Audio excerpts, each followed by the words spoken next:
Okay, 6.5 is where this chapter, I would say, gets a little challenging. But if you understand the y equals mx plus b and you're good with the chapter 4 stuff, all these skills together, if you're comfortable with them, 6.5 is just another section. Okay, so we're going to find the equation of a line given a slope and a point. Very important grade 9 concept. So let's recall y equals mx plus b, the equation of a line. You need this formula.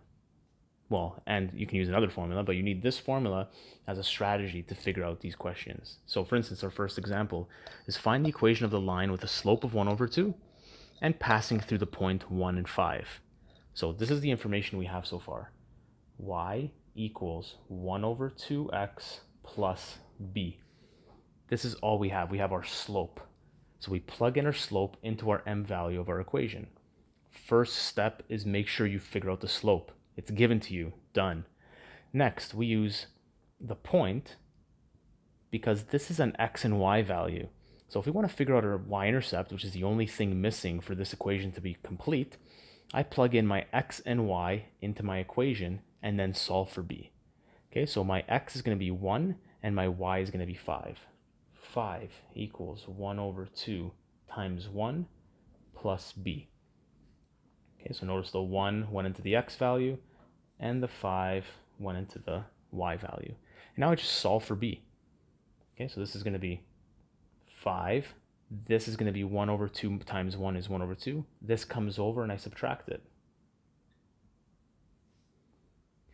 5 minus a half, you could say 4.5 equals b, but I'm sure you know me and this is not a cool answer in terms of math. I'd rather as a fraction. So this becomes 10 over 2 minus 1 over 2 is b. 9 over 2 is b. Okay, so this is me finding out b using fractions. If this is difficult for you, use the decimals, but this is where you need to be at. I mean, let's say by next year. Okay, you have to have exact values. 4.5 is a pretty soft answer. If you are scared of subtracting fractions, you need to unscare yourself because they are never going away. Okay, so my final answer. Y equals slope 1 over 2x. And now I know my b value, plus 9 over 2. Okay, or you could have done 1 over 2x plus 4.5. Or you could have done 0.5x plus 4.5, or my personal favorite, and generally my favorites stem from doing the least amount of stuff. Y equals x plus 9 all over 2. Okay, I like this mode because, first of all, I'm saving the most amount of ink because I'm writing the least amount of stuff, but it's also easier to use elsewhere, and you don't know that yet, but trust me, it will be. So any of these three modes are great. This is especially great.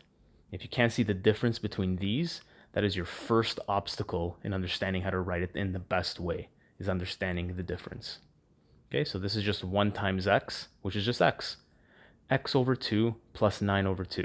They both have the same denominator, so why write it twice? Write it once, and just write the top thing on top.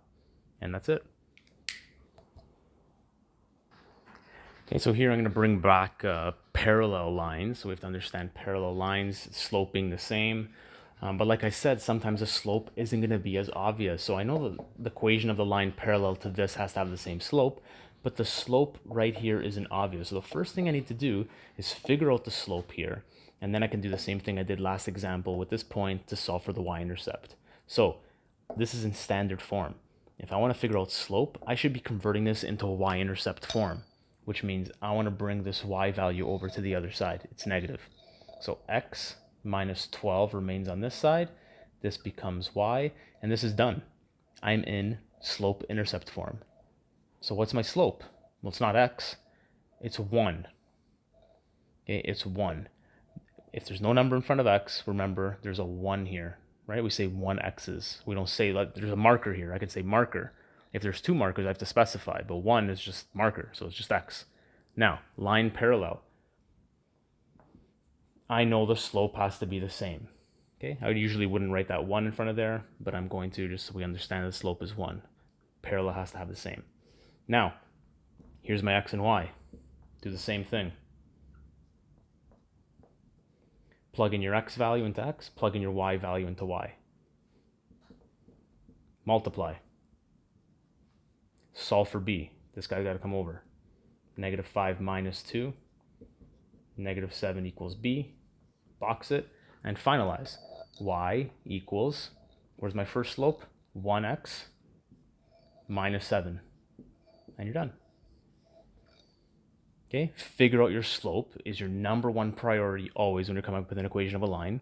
So we rearrange this to figure out our slope. Boom. We plugged in our points to solve for the y-intercept, do some chapter 4 algebra, solve for the y-intercept, finalize your answer. Okay, now we're going to do perpendicular lines. Okay, so for this example, I want to find the equation of a line perpendicular to this line, y equals 4x plus 5, and passing through the origin. So we'll have to understand that the origin has the points 0 and 0. Okay, the origin. Now, perpendicular to this point, if this slope is 4, my perpendicular slope is -1/4, the negative reciprocal. So this is the slope that I need for my new equation. So I'm going to write that down right here. Y equals -1/4x plus b. And I'm going to do the same thing I've been doing. I'm going to take my point 0, 0 and plug it in.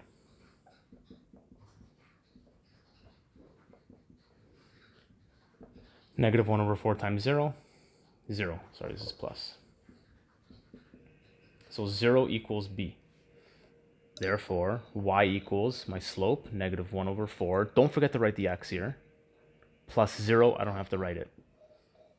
And that's it. That's my equation. Now, why am I missing a y-intercept here? Why didn't I put plus 0, or why is it 0?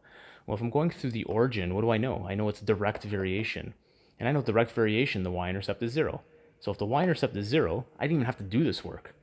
Once I find out that it's going through the origin, I just need my slope, and I'm done. Find out -1/4, pop an x next to it, and my equation is complete. So remember, the more you know, and the more you can draw from your bag of tricks that you've learned, the less work you're always going to do. Okay? Someone might have done this when this is completely unnecessary.